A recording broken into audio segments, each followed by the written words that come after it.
তুমি গতকালকে লাইভ দেখছো? হ্যাঁ, তোমার কি মনে হয়? উনি যা বলছে সত্যি। আমি তো কই মুক্তিযুদ্ধই হয় নাই বেটা।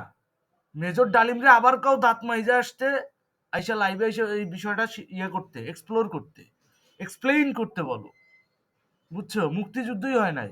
এটা ফাও কথা এগুলা। এগুলা হচ্ছে সম্পূর্ণ রূপকথার গল্প শুনাইছে এতদিন। যত সব।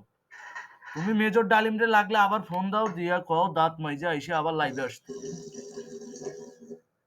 লাগলে ইলিয়াস হোসেনের জায়গায় লাগলে ওর লাইভে আমি নিয়ে আসবো, কিন্তু সত্যটা পাবলিকের জানতে হবে। মন খারাপ। না না, মন খারাপ না, সিরিয়াসলি আমি মজা করতেছি না তোমার সাথে। দাঁত মাজার কথাটা বললাম এই জন্য, কারণ গতকালকে দেখলাম হচ্ছে মেজর মেজর ডালিম লাইভে দাঁত মাজে নাই ঠিক মতো। দাঁত হলুদ। বুঝা বেটা, দাঁত হলুদ থাকবো কে? বুড়া হইলে হলো দেখ। যে জিনিসটা দেখলাম কালকে, ভাই রে ভাই, কি সব পুরাই পুরাই। সব সত্য কথা বলছে না? ওই যে বললাম যে আমরা আমগরে এতদিন রূপকথার গল্প শুনাইছে, মেজর ডালিম এখন মনে করো সত্যটা সামনে আনার পরে বিষয়টা পরিষ্কার হইলো আর কি, যে বাঙালি এই যে শহীদের যে ব্যাপারটা, হুম। হ্যাঁ, হঠাৎ করে 53 বছর পর 30 লাখের থেকে 3 লাখে চলে আসলো ব্যাপারটা। মানে তোমার কি মনে হয় হতভম্ব হওয়ার মতো নয়? অবশ্যই হতভম্ব এটা হওয়ার মতো। আগের থেকেই ছিল। হ্যাঁ, ওই যে আগে যদি এটা 30 লক্ষ থাকতো, যদি আন্তর্জাতিক আদালতে মামলাটা না চলতো, এখন তো 30 লক্ষ শহীদ নিয়ে তো অলরেডি বাংলাদেশ নামক রাষ্ট্রের একটা মামলা চলতেছে আন্তর্জাতিক আদালতে।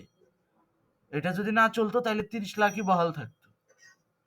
তো আমগরে ভাই আচ্ছা, এগুলা আমি এগুলা না থামো করে থামো ভাই, একটা পরে কথা কই। শোনো, একটা কথা বলি, শোনো, লাস্ট ওয়ার্ড। কও। এগুলা না করে আর আমার ডাইরেক্ট বইলা দিলেই হয় যে বাল মুক্তিযুদ্ধই হয় নাই, যা হইছে হইছে, বুইলা যাও, সব রূপকথার গল্প। না নতুন না না করে না দাঁত তিরিশ মাইজা আইসা সে লাইভে এসে বলুক মুক্তিযুদ্ধই হয় নাই। পাকিস্তান হইতে না চায় আবার বাংলাদেশ, বা তারা পাকিস্তান বানাইতে চায়, এটা স্বীকার করলেই তো হয়। না নতুন প্রজন্ম তো এখন 30 লাখের পাকিস্তানের পক্ষে। কথাটা এটা অন্যটা। এটা হয় নাই, 30 লাখ এতটা যাওয়ার কথা না, ওরে কারণ বাবা, তো তার তুমি তো যে কোনো গুনতা, পরিবার। তুমি গুনতা, তুমি তো ভুল করছো। এটা তোমরা মানে একটা করে গুলি করতে আর বুলেটের খোসাগুলা পকেটে রাখতা। আমি কে গুলি করবো? আমাদের ফ্যামিলির সবাই মুক্তিযোদ্ধা। তা তোমার ফ্যামিলির মুক্তিযোদ্ধা সবাই, তাহলে তুমি কোন আক্কেলে একজন রাজাকারের কথা নিয়ে তুমি আসছো আমারে মানে হোয়াটসঅ্যাপে লিংক পাঠাইতে? হোয়াটসঅ্যাপে সে লিংক রাজাকার, পাঠাইছে কে? হেতেও তো মুক্তিযোদ্ধা, হ্যাঁ, বীরুত্তম। এতটাই বীরুত্তম যে পাকিস্তানের পা চাটতে চাটতে জিহ্বা ক্ষয় হয়ে গেছে আর দাঁত হলুদ হয়ে গেছে। আচ্ছা রাহি, পরে কথা বলবো। আচ্ছা।